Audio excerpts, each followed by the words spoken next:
Donc ici, on se situe dans les Alpes, dans le massif du Lévoluy. Donc on élève des mérinos depuis 1986 que je me suis installé. Là, nous avons monté une troupe de brebis, environ 600 mères. On s'est dit pourquoi pas faire de la génétique, élever nos agnelles. Et nous voilà lancés dans les prés mérinos, doucement. Donc aujourd'hui, nous avons environ 820-850 mères qui tournent, plus les agnelles. Donc nous sommes situés au col du Festre, à 1440 mètres d'altitude. Avant, le chantier de pesée prenait plus de temps quand les boucles électroniques n'étaient pas au point, puisqu'on devait écrater toutes nos boucles au couteau pour enlever la crasse de la médaille.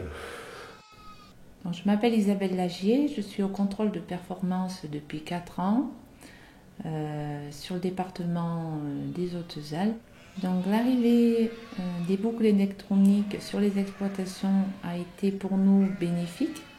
On a des risques d'erreur qui sont moindres, on ne peut pas dire 0%. Il faut déjà une part de l'éleveur au niveau de son travail, au niveau de retail en priorité. Et nous, par derrière, on peut arriver à un travail très satisfaisant.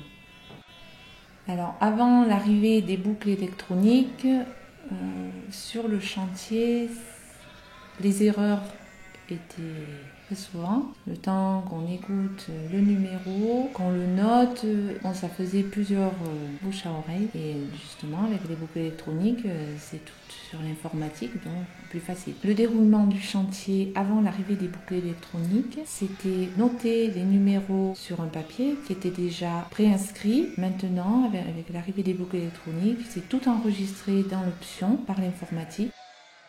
C'est bien plus facile et on n'a pratiquement pas d'erreur.